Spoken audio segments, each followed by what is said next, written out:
The following is transcribed. Welcome to Condensed Bat-Supe. Now with 66% fewer superheroes than our regular podcast, which makes Condensed Bat-Supe even less nutritious, but still just as delicious. We're featuring episodes of the adventures of Superman without the Cape Crusaders. Tie on your capes for lots of instant regret, plenty of parental worrying, and collateral damage galore. In this edition of Condensed Bat-Supe, we continue the story of Al Vincent's corrupt political machine with Chapter 9, as originally broadcast on May 31st, 1946.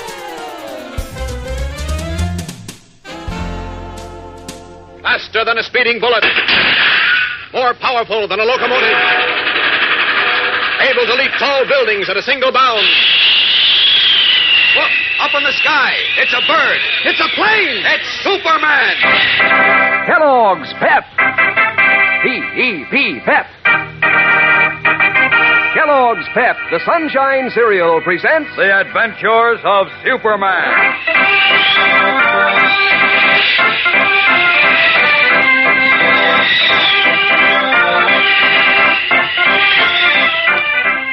Today, with Lois Lane lying still and apparently lifeless at her feet, Mary Hennig realizes with mounting fear that her adventure in petty crime may end in murder.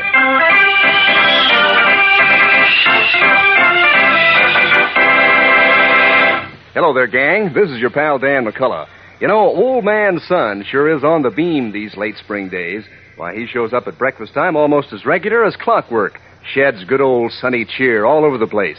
And, gang, if you want to be on the sunbeam, too, latch on to Kellogg's Pep, the Sunshine Cereal.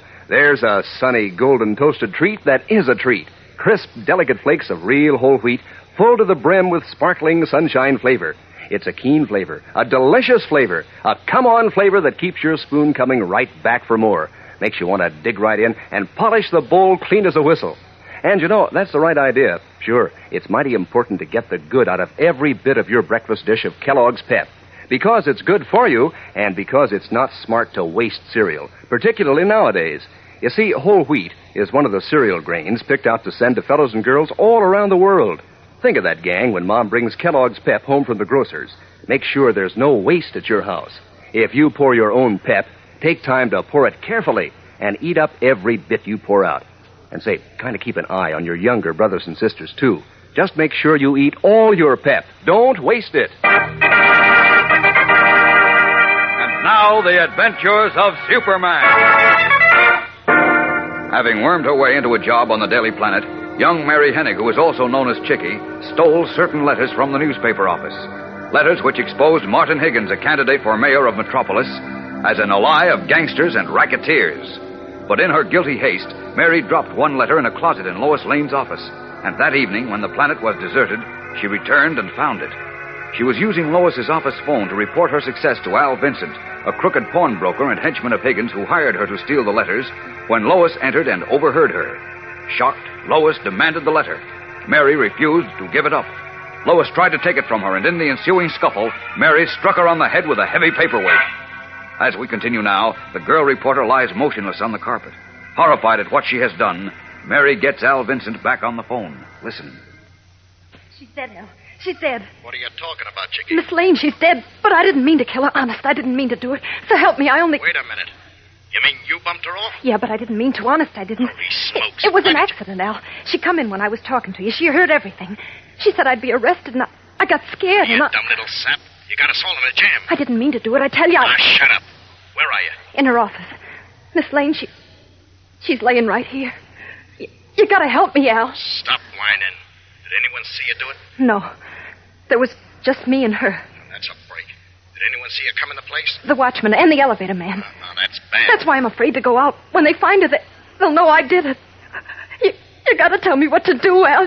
You gotta help I ought me. to let you take the rap. That's what I ought to do, you dopey kid. Oh, no. No, you can't. I didn't mean to... You'd spill everything. Listen now. We gotta get her out of there. And you, too. What floor are you on? The 10th. But you can't get in. You gotta have a pass. Don't worry about that. Now, look. Is there a lock on this office you're in? I think so, yeah. Okay, lock it. And stay in there till the boys come. I'll send them right over.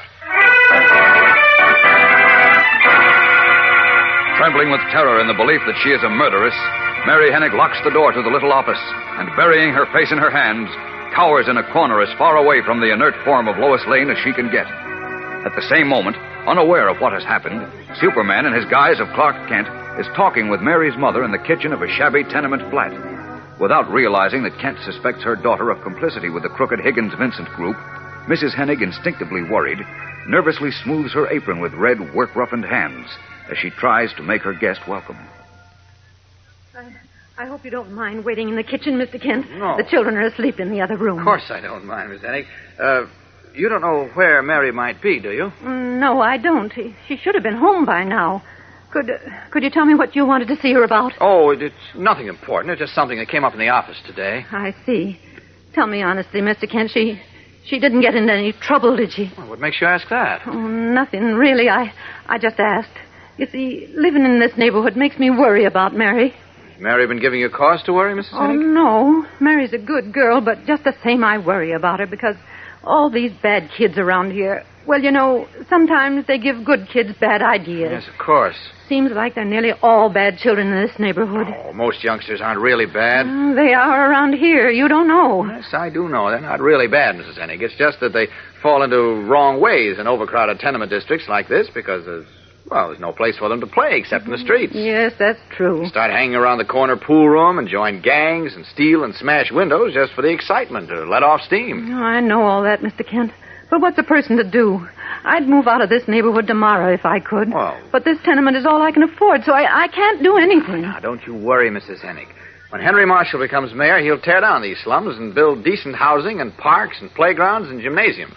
That'll go far toward wiping out juvenile delinquency. I certainly hope so. Say, look, it's after 8:30. Mary left the office over 2 hours ago. You said she was supposed to come right home. She was, but sometimes she just don't come right home. So if you're in a hurry, maybe you better not wait. Well, it's important that I see her. Don't you have any idea where she goes when she doesn't come home? No, I don't, Mr. Kent. Mary, well, she's changed lately. She used to tell me everything. Now she don't like me to ask questions. She says she's too grown up for that. Grown up? She's only 15, isn't she? Yes, that's all, but I can't seem to do anything with her anymore. You see, I'm not very well, and I work all day in a laundry. I don't seem to have the strength when I get home to handle her like I should. I see. When her father was here, it was different. But since he got tuberculosis and had to go to the sanitarium... Sanitarium? Mary said he was dead. Oh, no. She couldn't have said that. Oh, yes. Well, now, wait a minute. Maybe she didn't. Maybe I'm wrong. Go on, Mrs. Hennig. You were saying something about handling Mary. Well, I don't want you to think Mary is bad, Mr. Kent. She's really a good girl. It's just that, well, I think she needs somebody to talk to her. I intend to. I'd be grateful if you'd tell her how it's wrong to stay out of school like she did again today. What's that? Was her school open today? Of course. I found out she stayed away again today. Well, it's more important than ever that I talk to her now. I've got to get out and make a phone call. But aren't you going to wait for her? No, I've got to make this call first. There's a drugstore at the corner. I can phone from there. And look, please, don't worry, Mrs. Hennig. I'll do my best to work things out. Work things out? Mm-hmm. What do you mean, Mr. Kent? Well, I can't explain right now, but I'll be back later. Now, just you sit tight, and if Mary comes in, hold on to her.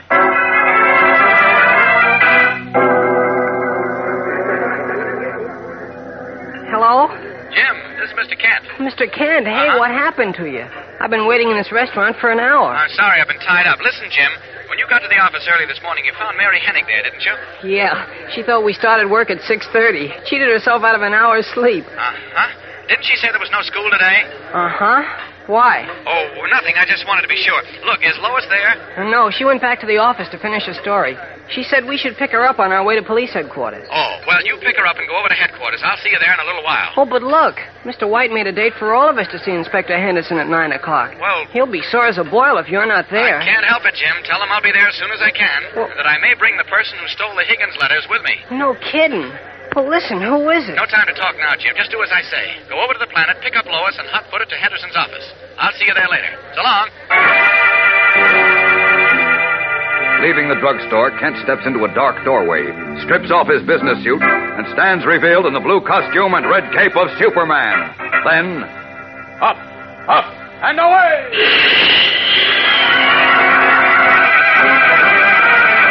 Leaping high into the night sky, the Man of Steel streaks away in an effort to find Mary Hennig. not realizing that he has unwittingly sent Jim Olsen on a dangerous errand. For at the same time, in Lois Lane's office at the Daily Planet, two thugs sent by Al Vincent, one of them holding a flashlight, look into the pale, unconscious face of the girl reporter as Mary, shivering in fright, stands by, biting her nails. Relax, Chickie. I tell you, this dame ain't dead. Are you sure? She's so still. She's just out cold, but good. You must have given her a waste to put her out like this. I didn't mean to hurt her bad. I only wanted to... Okay, skip it. Yeah, stop your blubbering. We gotta get out of here. We gotta take this dame with us. Give me a hand, Louis. Wait. What are you taking her for? What do you want to do? Leave her here to tell the cops what you've done, you dopey kid? Well, no, only... Come on. We're wasting time. Al Vincent's waiting for us. But how are you going to get her out of here? You can't take her down in the elevator. Yeah, we know that. We're taking her down the fire escape through the storeroom. That's how we come in. All right, come on, Louis. Grab her leg. Oh, wait. Yeah. What's Al going to do to her? Will you stop killing time, you dumb dame? Besides, what's it to you what Al does to her? Well, I don't want her to get hurt no more, that's all. Hold it. What's the matter, Louis? I think somebody just come up in the elevator. Miss Lane? Miss Lane, where are you? Oh, creepers. Somebody looking for this Lane dame. Know who it is, Chickie? Yeah, it's Jim Olsen, a reporter. Okay. Just keep quiet. We'll take care of him. Crouching in the deep shadows of the dark office, Mary and the two thugs wait quietly as Jim Olsen, blissfully unconscious of his danger, walks through the deserted city room in search of Lois Lane. What will happen? We'll know more in a moment, so stand by for the exciting climax of this episode. Say, gang, I just thought of something. If you haven't tried this week's Pep Dish of the Week, you'd better make a mental note right now, because you sure wouldn't want to miss out on this treat. Boy, it's regular. Here's the name, Date Bait. And here's how you make it. In your breakfast bowl, make alternate layers of Kellogg's Pep, the Sunshine cereal, and dates. You know, cut into fairly small pieces. Isn't that a cinch? First Pep, then dates, then more Pep, and so on. Pour on milk, and you have this week's Pep Dish of the Week, Date Bait. It's a smooth dish that'll really bait your morning appetite, believe me. Fact is, no matter how you serve it, those tender, crisp flakes of Kellogg's Pep with their keen sunshine flavor taste so terrific you can hardly wait to pitch in and finish off every bit in your bowl. And a good thing that is, too, especially nowadays when the cereal grains are being sent to fellows and girls overseas. So, gang, don't waste cereal. When Mom brings Kellogg's Pep home from the grocer's, make it your job to see that it's not wasted. If you pour your own Pep, pour it carefully and eat up every bit you pour out. Pass the word along to the rest of your family, too. Remember, eat all your Pep. Don't waste it. Unaware that Lois Lane lies unconscious in her office in the presence of two thugs and her attacker, Mary Hennig, Jim Olsen walks across the deserted city room calling for her. Miss Lane? Hey, Miss Lane, where are you? That's Jim Olsen. What'll we do if he sees us? Shut up. Get behind this door, quick. He's turning on lights. He'll see us. Now, behind this door he won't. Now, be quiet. I'm scared. Gee whiz. Miss Lane. He's seen a dame laying there. Here he comes, Louis. Get set to let him have it. Gasping as he sees Lois Lane's motionless figure on the carpet, Jimmy Olsen, unaware of the ambush that awaits him, dashes into her office and into trouble.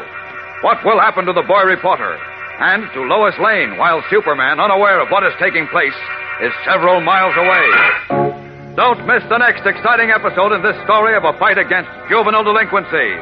Tune in again Monday, same time, same station. And remember, for breakfast, it's Kellogg's Pep.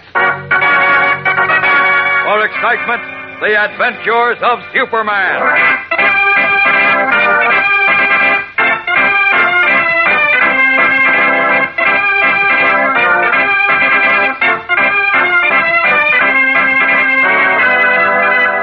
Superman is a copyrighted feature appearing in Superman DC comic magazines and is brought to you Monday through Friday at this same time by Kellogg's Pep, the Sunshine cereal.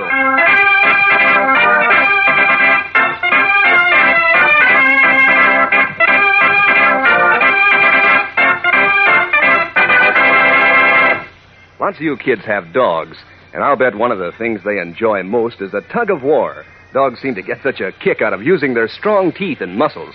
Now, if you want to help keep your dog strong and husky, feed him Kellogg's Grow-Pup dog food. It's just wonderful for dogs and has a good meaty flavor dogs like. There are 3 different kinds. There's Grow-Pup Ribbon, Grow-Pup Meal, and Grow-Pup Pellets.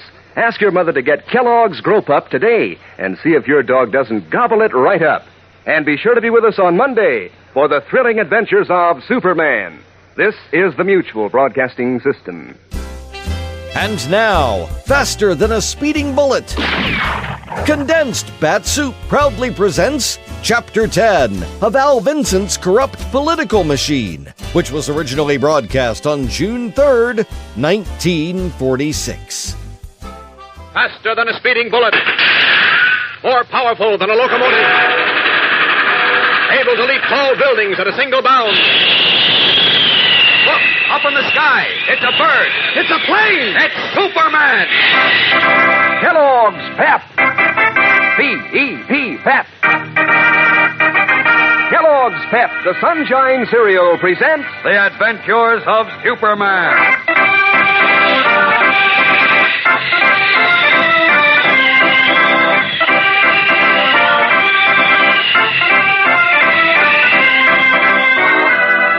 Today, with Superman unaware of what has happened at the Daily Planet, Jimmy Olsen is rushing headlong into the arms of danger.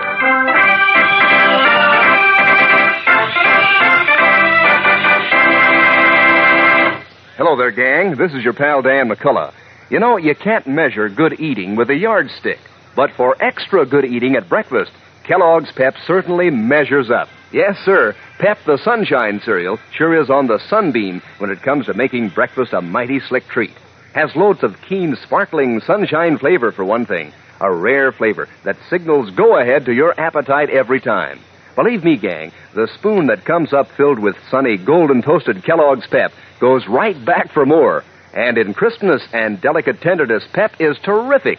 Every tender, crisp flake practically melts in your mouth.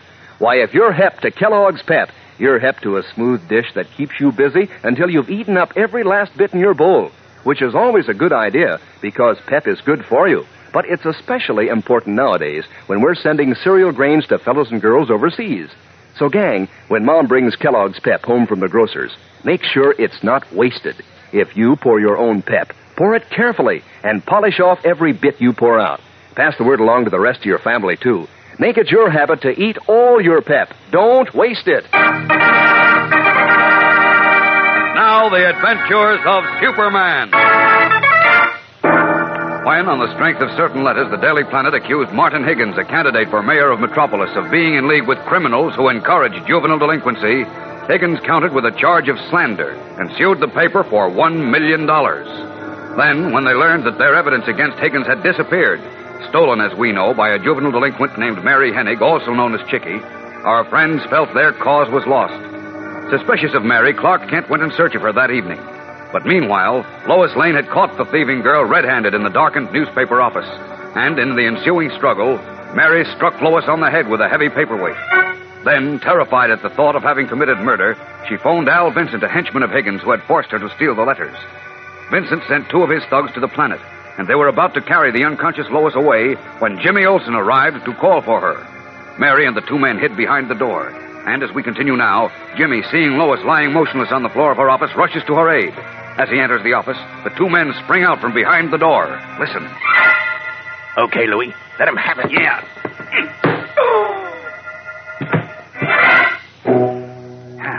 That takes care of him. Yeah, he went out like a light. What did you do to Jimmy? Fixed him so he can't bother us, that's what. But we better take him along. He's seen too much. There, I got him. Now, you carry the dame, Louie. Yeah. What's that? Let's go. Lead the way, Chicky. Where to? The storeroom where the fire escape is. Go on, move. Wait. Where are you going to take him? Where do you suppose? To Al Vincent. Oh. Well, come on. What do you think he'll do to him? How do we know? What do you care what he does to him? Nothing, only... Well, I don't want to get mixed up in no... Shut up and get moving. We got to get out of here fast. Meanwhile, unaware of what has happened to Lois and Jimmy, Editor Perry White is in the office of Police Inspector Henderson. I tell you, Inspector, you've got to find those letters. You've got to. Or Martin Higgins will win this $1 million damage suit against us. The Daily Planet will be ruined. I realize it, but you can't expect the police to protect you from that. All right, then. Oh, I'm hoarse now from trying to sell you from that angle. And I'll look at it this way. If those letters aren't recovered, Higgins will very likely be elected mayor. Now, you don't want to see that happen, do you? Personally, no. But my job has nothing to do with politics, Mr. White. Who's talking about politics? This thing goes beyond politics.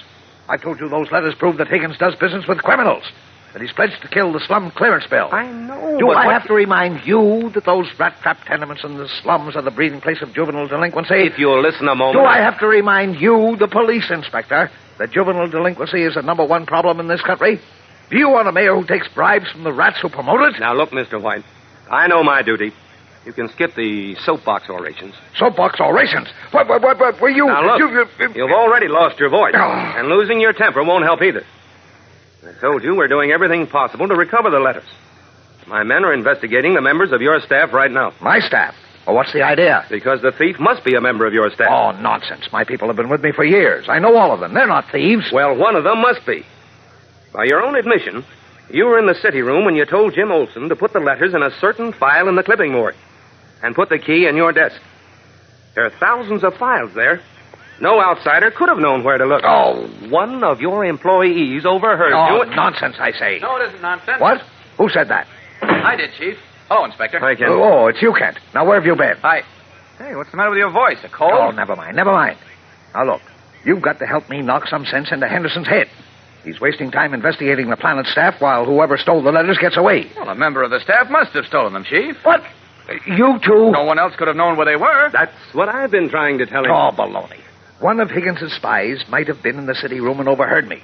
It's a big place and lots of people were around. A stranger wouldn't have been permitted into the clipping morgue, nor into your office to get the key to the file out of your desk. But... No, Chief. No, the thief was known to be a member of the staff, so her movements weren't questioned or even noticed. Her?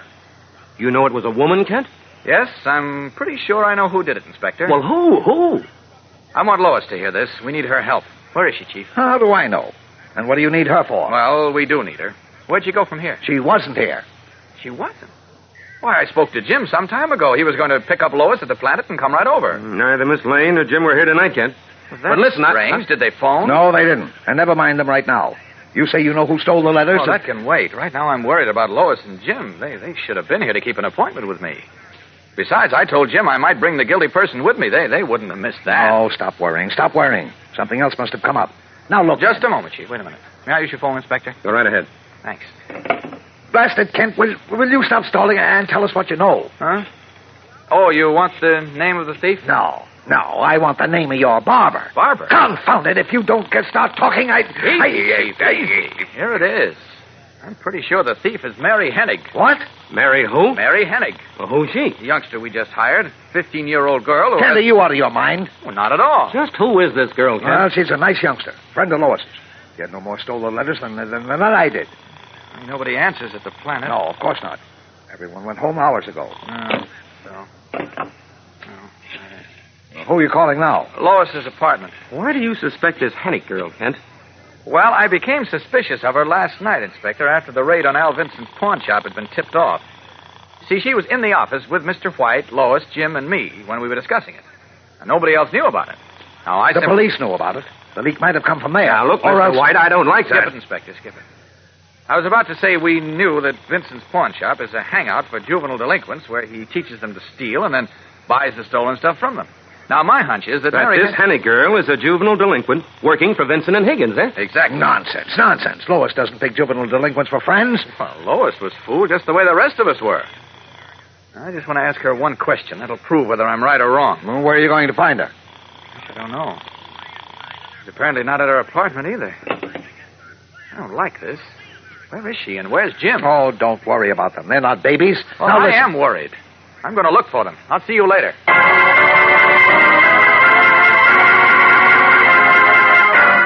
We'll be back in a moment for the tense climax of today's episode. So stand by. Say, clear the decks for action, gang. Here comes this week's Pep Dish of the Week. And it's a surefire way to make your appetite wake up and take action come breakfast time. You ready? Here's the new Pep Dish of the Week.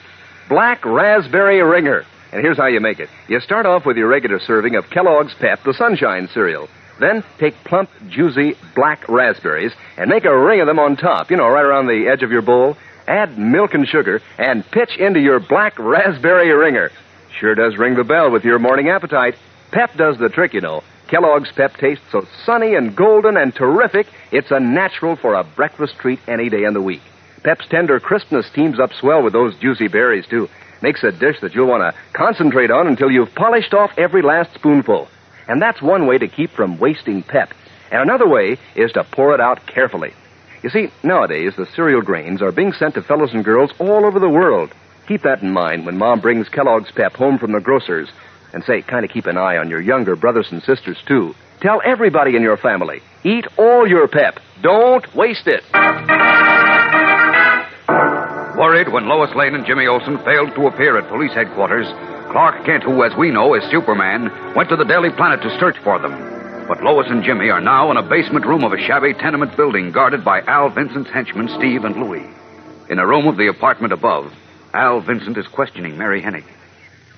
You sure nobody seen you when you came down a fire escape at the Planet, Chickie? No, it was dark and the fire escape's in the alley. But listen, Al, Well, you done a good job getting all the letters, kid. You almost balled it up socking that dame. But you see, I took care of you. It's like I told you, kid. While you're working with me, you got nothing to worry about. Yeah, but Well, we sitting pretty. Marty Higgens will collect a lot of dough from the Daily Planet, put them out of business so they can't bother him no more, and be elected mayor, too. Oh, then we'll be sitting on top of the world, Chickie. Sure, but how about Lois Lane and Jim Olsen? What are you going to do to them? I'll take care of them.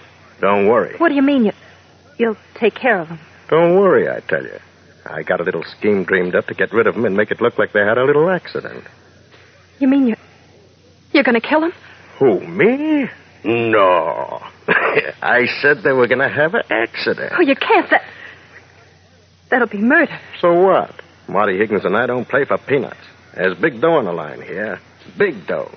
Those two just happen to be in our way. So we put them out of the way, that's all. But I told you I don't want to get mixed up in no murders. You told me. Yeah. Besides, I like Miss Lane. She was good to me. She's okay. She was good to you. Why, you dopey kid. Don't you know that if you hadn't slugged her tonight, she'd have had you in the clink by now? I don't care. You can't kill her, Al. Be smart, you little sap. Don't you realize if we don't get rid of her, you'll do a long stretch? Or maybe even go to the chair. The chair? Me? Yeah, you. You helped kidnap her tonight. And the Olsen kid, too. Kidnappers get the chair in this state, baby, see? But I didn't mean to do nothing except steal the letters. I didn't want to get mixed up in... Try telling that to the judge and see how far you get. You're in this up to your neck, Chickie. And the only way you can save your neck is by playing ball with me. If you do that, you got nothing to worry about. But the minute you get any other ideas, remember, there's a hot seat waiting for you. Terrified, Mary Hennig stares at the ruthless pawnbroker, and then looks wildly around the room like an animal seeking a way out of a steel trap. Too late, she has learned what lies at the end of the juvenile delinquency trail. And what chance is there for Lois Lane and Jimmy Olsen, as even now Superman stands puzzled in the darkened Daily Planet City room, wondering what has happened to his friends. Tomorrow's episode is fast and exciting, gang, so don't miss it. Tune in, same time, same station, as the Man of Steel tries to close in on the dangerous criminals who seek to control Metropolis and defile its youth. And remember, for breakfast, it's Kellogg's Pep. For excitement, the adventures of Superman.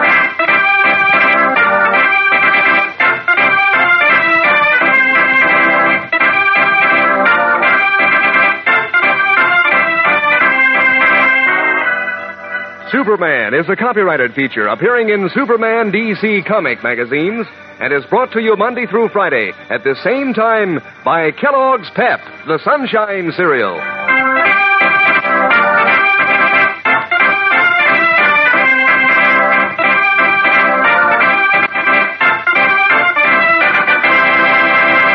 Say, if you want your dog to tag right along with the gang, if you want him to be strong and husky, don't let him eat just to fill up.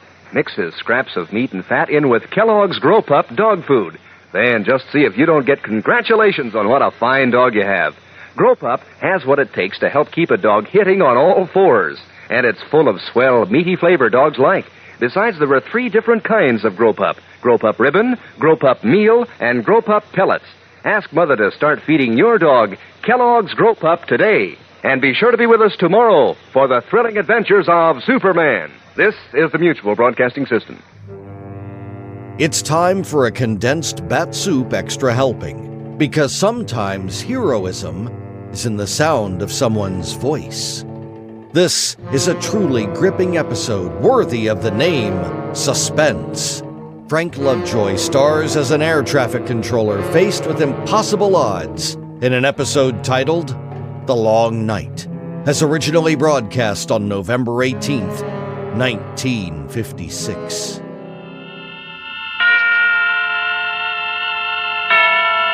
Suspense. And the producer of radio's outstanding theater of thrills, the master of mystery and adventure, William N. Robeson. Take a deep breath and let it out slowly. And once more. No, this is not a caprice. It is a thoughtful precaution. Fill your lungs well now, for you will be holding your breath for the next 30 minutes as you live through The Long Night with Frank Lovejoy, a tale well calculated to keep you in suspense.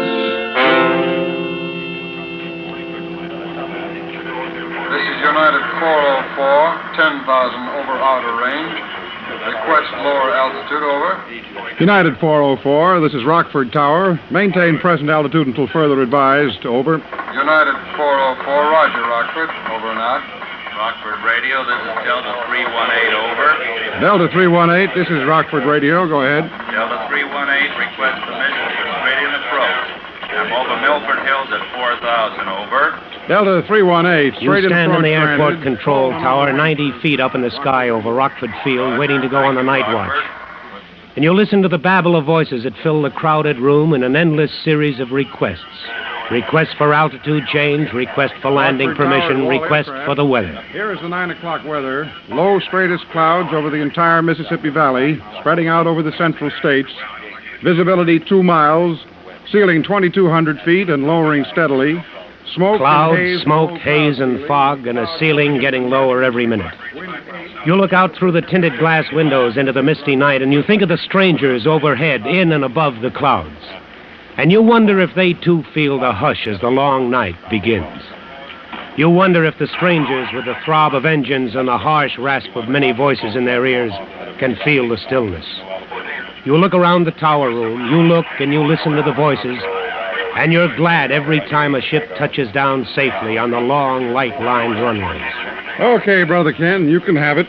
For me, it's been a long day. Traffic been heavy? It started sort of slow, but it's building up. I got 3 converging on the outer marker and 2 inbound on the range. It's all here on the board for you. Yeah, okay.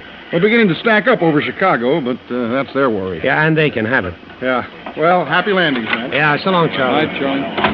Rockford Tower, this is TWA Flight 70, requesting weather your field. Over. Hello, TWA 70. This is Rockford. We have straightest clouds, ceiling of 2,000, visibility under 2 miles. Smoke, haze, and fog on the ground, over. What is your traffic there, Rockford? 5 inbound inside the 20-mile range, 1 Convair and 2 DC-7s outbound on the red, over. Okay, Rockford, this is TWA 70, requesting change of flight plan to land your field instead of Chicago. Roger, TWA. I'll notify Chicago and clear you in. Give us a call when you pass the Milburn Hills. Rockford out. Roger, thanks very much. Give Chicago a call, Mike. Tell them their Flight 70 is terminating here. Okay, Ken, we'll do. Hello, Chicago. Rockford Radio. Rockford Tower, this is Beechcraft Bonanza N91457. Hello, Beechcraft N91457. This is Rockford Tower. I've been homing on your range, and apparently my automatic direction finder isn't working right. I think I'm lost. Stand by, 457. Check the flight file, will you, Mike? See if he's on it. All right. Hello, Rockford. Are you hearing me, Rockford? If you are, please give me a call. This is Rockford. We're reading you fine, Beach. Hold on a second. Find anything on it, Mike? Nope, there's nothing here, Ken. No flight plan. Okay.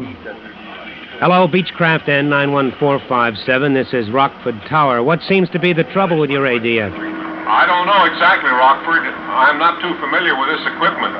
But I don't think it's working right because I've been changing from one range to another just like I was told to, and I ought to have been somewhere over Minneapolis long ago, and I'm not. All right, Beechcraft, we'll work something out for you. Where are you flying from? Indianapolis. Headed on a direct flight to Minneapolis? That's right, Rockford. I set my automatic direction finder just exactly the way I was told to when they installed it. Did you make any visual checks against what your ADF showed? I'm sorry, I didn't get that. Did you check your course when you passed over the airways range stations by looking at visual ground objects like signs on the top of oil tanks telling you what city you were over, anything like that? No, I'm afraid I didn't. I thought my ADF was working, so I didn't think about anything else. Okay. Now, what was your last known position? Well, I'm trying to think. I guess the last time I positively knew where I was when I departed Indianapolis. What time was that? About 5:30, maybe 5:45. 5:30? Verify that time. That would be more than 3 hours en route. You should be well out of my range. Yeah, I know. But I've been circling for more than an hour, trying to make the ADF work and looking for Rockford. What is your remaining fuel supply? Well, I guess there's no use kidding myself. I think I've got about 45 minutes, maybe at the very best, an hour. Well, here is the situation. The weather here is solid overcast at 600, visibility 1 mile in smoke and haze. Do you see any towns, rivers, highways that you can identify? No, I can't see anything but clouds. I'm on top. Holy smoke, did I hear that right? Yes, you did. Beechcraft, did you say you were on top? That's right, on top of a solid layer. Have been for a long time. At what altitude? I'm at 5,000 indicated, about 1,000 above the clouds. 457, take a good look around you. Are there any breaks in the overcast? Can you see any holes, any thin spots in the area at all? No, it's solid. It's a completely solid layer. Are you an instrument pilot? What do you mean? I mean, are you checked out on instruments? Do you have instrument training? No, I've never been on instruments in my life. I'm just lost.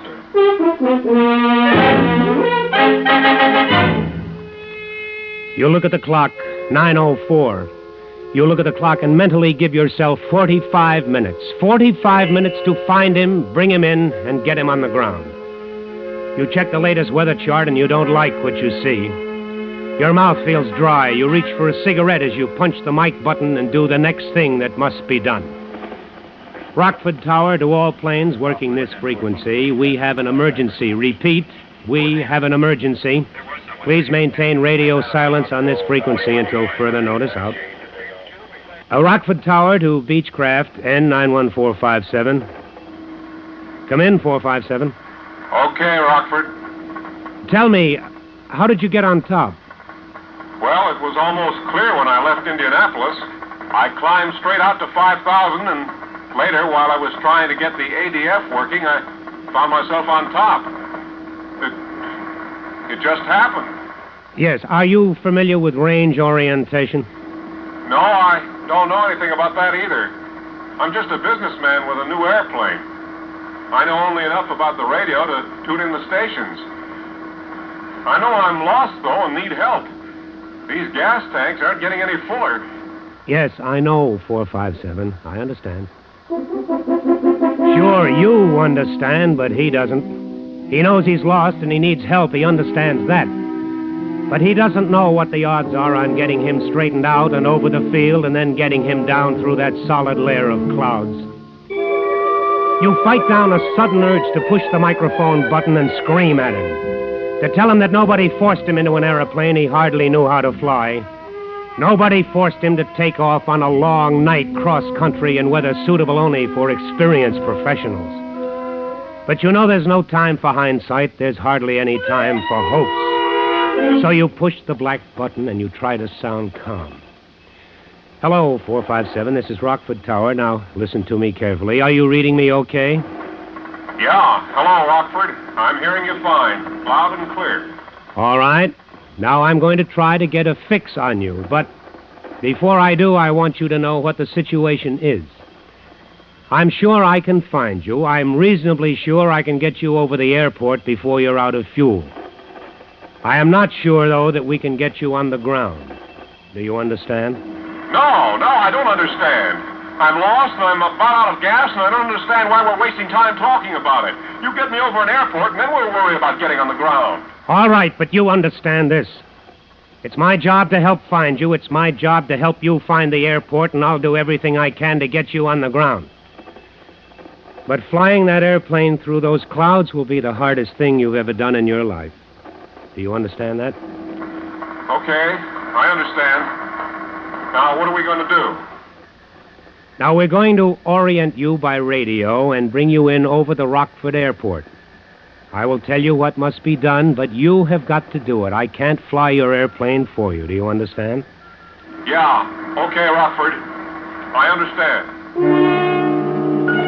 You know the standard procedures for range orientation. You've run over every step of them 1,000,000 times for just this kind of emergency. That's one of the reasons you're up here in this modern Tower of Babel on these long nights. But you've got 2 strikes against you on this one. Time, you read the clock at 9:07, and a fool in an airplane. Mike. Yeah, Ken. Get Chicago Control Center on the horn. Ask them to set up an alert of all facilities within 100 miles. Roger. You better get them to clear all altitudes in the area below 6,000 feet. Okay, we'll do. You know, I don't know whether to try to get him down through the clouds now and then try to bring him in, or whether to get him over us on top and then let him down where we won't lose radio contact if he gets too low. Well, it's souped up all across the valley, Ken. You might get him down through it, but if he's too far out, he'd have no chance of getting here under the ceiling. Yeah, and if I don't get him started at something, he'll be out of fuel anyway, and it won't matter. I'm going to bring him in on top. Okay, I'll check weather very closely, Ken. If I hear of any breaks, I'll give it to you. Good, thank you. Hello, 457, this is Rockford Tower. Yeah, okay, Rockford. I'm going to speak very distinctly. And if you don't understand any part of what I tell you, come in and break me off. It's vital that you understand me. Is that clear? Yeah, I understand. Okay. Now, I want you to listen very closely to my range signal. Put everything else out of your mind. Listen and describe exactly what you hear. Okay. Hello, Rockford. I hear a code sound. Is that the range? That's right. What does it sound like? Well, it goes da-dit, da-dit. Okay, 457. Now, is it loud or soft? It's pretty loud. Okay, that's the N quadrant. Now, I want you to tune to the Madison, Wisconsin range and tell me what you hear. Okay, wait a minute. Yeah, hello, Rockford. I've got the Madison range. What does it say? It's just like the other, only backwards. Dida. Dida. That's right. I can hardly hear it, but it's there all right. Yeah, okay, 457. That's the A quadrant. Now I want you to try Peoria and then Chicago.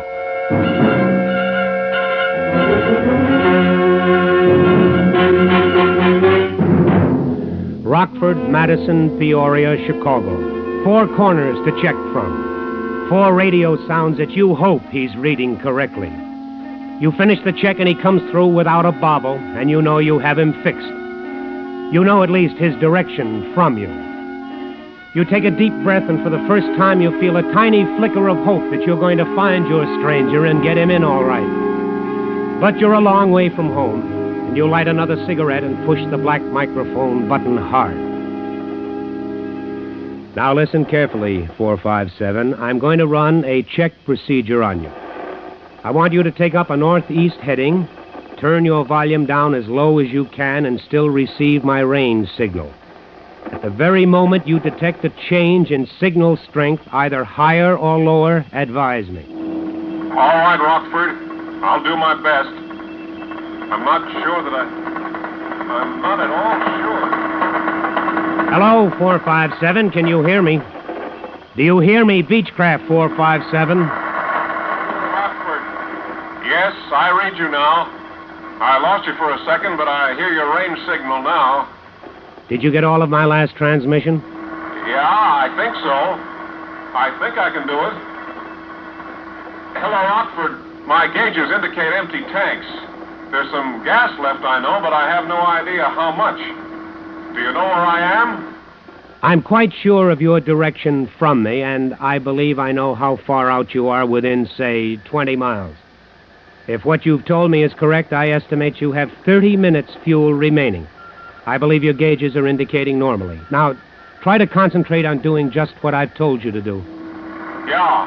Okay, Rockford. I don't want you to think I'm ungrateful. I realize you can't afford mistakes.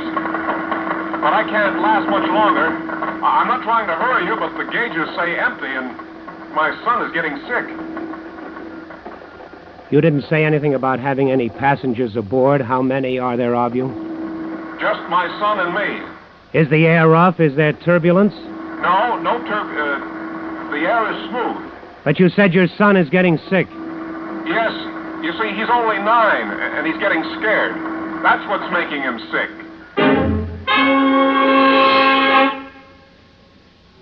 You don't say anything for a long minute. You just stare out into the miserable night, and your thoughts are not nice. You think of your own kid, and you thank God he's home safely in bed. And you know now, if you didn't know it before, that you've got to bring these strangers home. You reach for the microphone button, but before you push it, the voice is back What's on your happened, Rockford? I can't hear you anymore. Did you hear me? I was talking to you and you didn't answer. Hello, Rockford. Come in, please. I'm reading you. 457, I heard everything you said. Now listen to me carefully. You should be approaching my west course close into the station. I want you to listen closely and describe any change in your signal. I won't call you. You call me when you hear anything change. Okay, Rockford. Hello, Rockford. The signal is much louder now, and I'm getting more of a continuous tone in my earphones, although I can still hear that other signal. All right, 457. That's fine. That's good. Now, listen carefully. Turn your volume down a little more. And when you no longer hear that other signal, and when the continuous tone is loud and clear, and when you hear nothing but the continuous tone, at that time I want you to turn right to a heading of 93 degrees magnetic. Is that clear? Yeah, I think so. You think so? You've got to know so. When you hear nothing but a tone, when there's nothing but a loud buzz in your ears, I want you to turn right to 93 degrees on your compass. Do you understand me? Yes, I understand. Turn right to 93 degrees on the compass when I hear a loud tone. That's correct. The tone is strong now. I don't hear the other signal. Nothing but the tone. Shall I... Yes, turn right, turn to 93 degrees and advise. Advise? Advise when on course, when on 93 degrees, advise. Roger. Advise when I'm on course now, on 93. All right, good. Chicago Control Center has everything cleared on the 6000. They're monitoring the calls, too. Okay, Mike, thanks a lot. What's the time? 9:40, straight up. 9:40? That's 12 minutes to make it in. Hello, 457. You're approaching the range now. You're almost over the station. The range is about 2 miles from where I'm sitting. The signal you hear will continue to increase in volume until you cross the range. At that time, it will fade out quickly. For a moment, you may hear nothing. Then it will increase again rapidly. Now, at the very instant your signal fades, I want you to make an immediate left turn to a heading of 45 degrees magnetic. Take that heading and advise. Understand? I understand. Mike, get on the phone and alert the local police and fire departments. Tell them what we've got and to be on the lookout for a fast move. Roger. Get all the lights on in the field, the runway markers. When we get him down through this, he won't have any time to spend looking for the field. Okay, will do. That is, if we get him down through it. You light another cigarette. You watch the clock on the desk. You try to keep your mind clear, to think ahead, to think of everything that can possibly happen, and the waiting is worse than anything yet. You keep reaching for that microphone, wanting to call him to ask him why he doesn't tell you he's over the range. And you know he hasn't called you because he isn't over the range yet. And you wait, and you wait. And then it comes loud and clear. Rockford, I'm over the range and starting a turn. It's just like you said. It's exactly the way you said it would be. Roger, 457. You're doing fine. Now come left to 45, straight and level. Hold it until I tell you different. I'll call you back. I think you got him, Ken. Well, if he's where he ought to be, we should hear him in about 20 seconds. I'm going out the platform and listen. Call me if he calls in. Okay. You stand on the steel grating of that tower platform and you try to hear over the sounds from the field below. You strain your ears for a sound that should come to you out of the southwest. And you've never wanted to hear anything so much in your life. And then you hold your breath. You stop breathing to hear better. And it's there. A single engine singing a quiet, sweet sound and approaching directly on course. You flick your burning cigarette out into the black space and stumble back into the tower room. You grab the mic and you almost shout into it. 457, this is Rockford. You're over the field. I hear you clearly. Start a 360 turn immediately and orbit in your present area. Beginning of 360. For God's sake, tell me what to do. This engine is ready to quit. You snap a look at the clock. 9:46. 5, maybe 6 minutes more if you're lucky. 6 minutes at the outside to get him lined up properly for a straight-in approach, to talk him down through 4,000 feet of solid clouds. 6 minutes to bring off a miracle. You waste 15 precious seconds debating the best way to do it. All along up to now, you've planned it this way. A good, steady, full-scale power approach, nose up a little, flaps down just enough, power on exactly right. Your mind has told you that this was the ticket, the only answer. With a good, steady airplane, no turbulence to speak of, well-trimmed and hands off, he might just make it. He might. But suddenly, you're not sure. Maybe if he could pull his power, slow her down, trim her slow and steady, a touch of flaps, that might be the answer. That might do it. It would save precious gas. If he missed his approach or he goofed up in the clouds, he could get back on top for another try. Maybe. You push the microphone button hard and try to sound calm. 457, I hear you plainly. You're circling the airport. There isn't time to talk this out. You'll have to do exactly what I tell you the first time and do it right.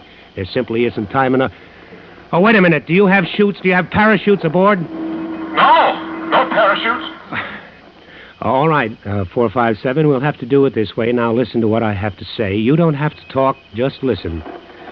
Come around to a due west heading, due west. As you do, start slowing her down. Slow her down and trim her up for a power approach. A normal power approach, do you understand? I understand, Rockford. Don't talk to me. Bring her around, head west with the power on. Slow her down, flaps down to approach position. Trim her up, make her steady. Advise when you're headed west and slow down. 10, 15, 20. Where is he? Where is 25? 457, are you there? 457? I'm trying to get her steady. I'm trying to do what you told me. All right, 457, don't talk. Advise when on course. Rockford, I'm on 270 now. Slowing down. I don't know. I just don't know. I know you don't know. All we can do is try. I understand. I'm down to 80 now. Flaps down and power on. Roger. Continue trimming her. Trim her down good. Adjust your power and trim her until she's descending at a steady 500 feet per minute. That's 500 per minute. Trim her good, do you understand? Trim her so good that she will let down at 500 feet per minute with your hands off. Do you get that? With your hands off. I understand. Now, 457, you're going to bring her around very slowly and precisely to an east heading. You're going to handle her very gently so she won't fall off on you flying so slow. You hear me? Yes, I hear you. Let her continue to settle at 500 feet a minute. Just bring her around slowly to the east, recover, and then take your hands off the controls. She won't fly with my hands off her. She will fly. She'll fly better than you can. Now listen to me. When you are eastbound, hands off. She will descend slowly into the clouds. After you're in the clouds, do not touch the controls.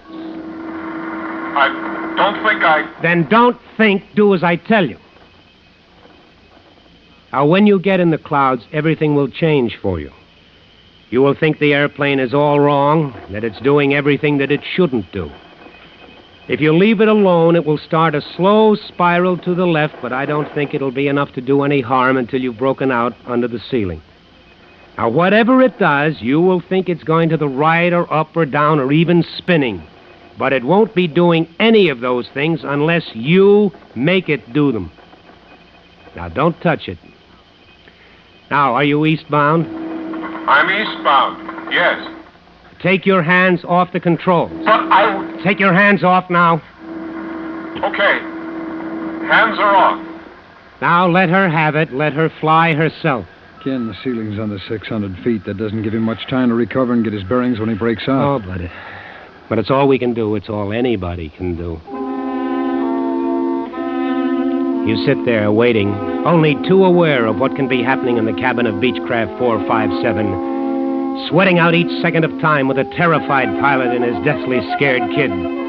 You wonder if this man, this stranger, and yet no longer a stranger, can keep his fantasies under control for that long letdown. The lonely, long letdown through total darkness with nothing but a great fear for a companion. A minute goes by, and another, and then... Rockford! Rockford! It's turning, Rockford! Turning! Airspeed's high! It's going higher! Get off those controls. Cut the throttle. I've got the throttle closed. She's slowing down fast. I can't see. I can't... Well, she's going to stall. Give her the throttle. Slowly. Keep your hands off except the throttle. She'll climb back out on top if you keep your hands off her.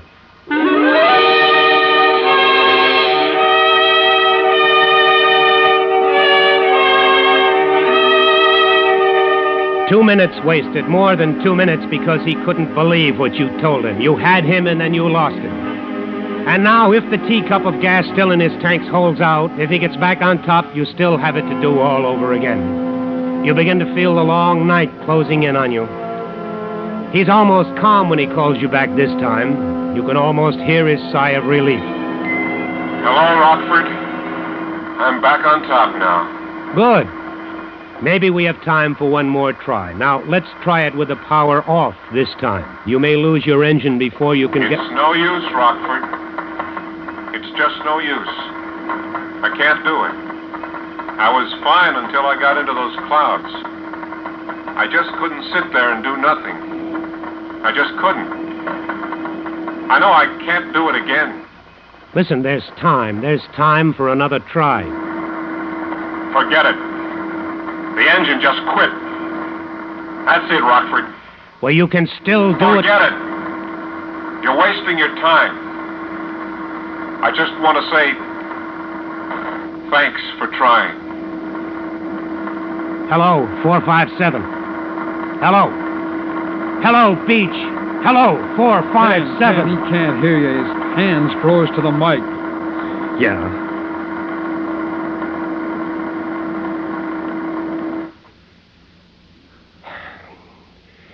You better hit the crash button. Roger.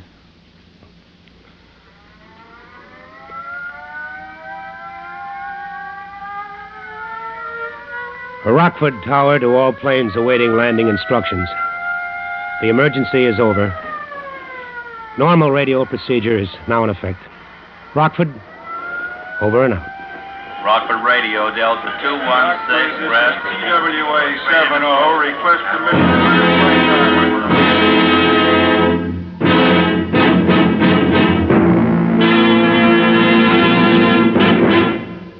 Suspense.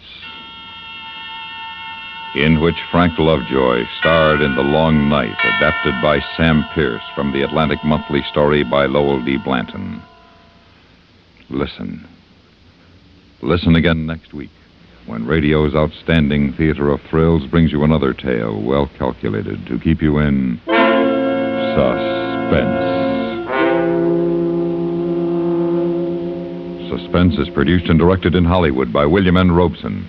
Included in tonight's cast were Stacey Harris, Byron Kane, Court Falkenberg, Sam Pierce, and Jack Crucian. The original musical score was composed and conducted by Paul Barron.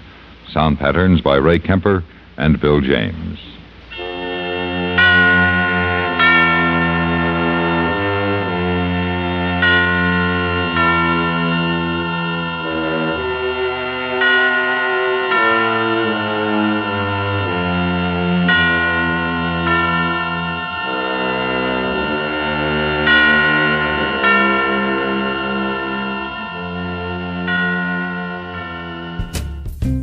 That wraps up this episode of Condensed Bat-Supe, featuring the next two chapters of Al Vincent's corrupt political machine from The Adventures of Superman. Thank you for listening. Be sure to tell your friends to subscribe to Bat-Supe on their favorite podcatcher. We can also be found on YouTube and Facebook. We'll see you next time for another exciting edition of Condensed Bat-Supe as we bring you more of our current storyline and another fine Bat-Supe extra helping. Until then, up! Truth is stranger than fiction. And this is the proof. This is Ripley's Believe It or Not.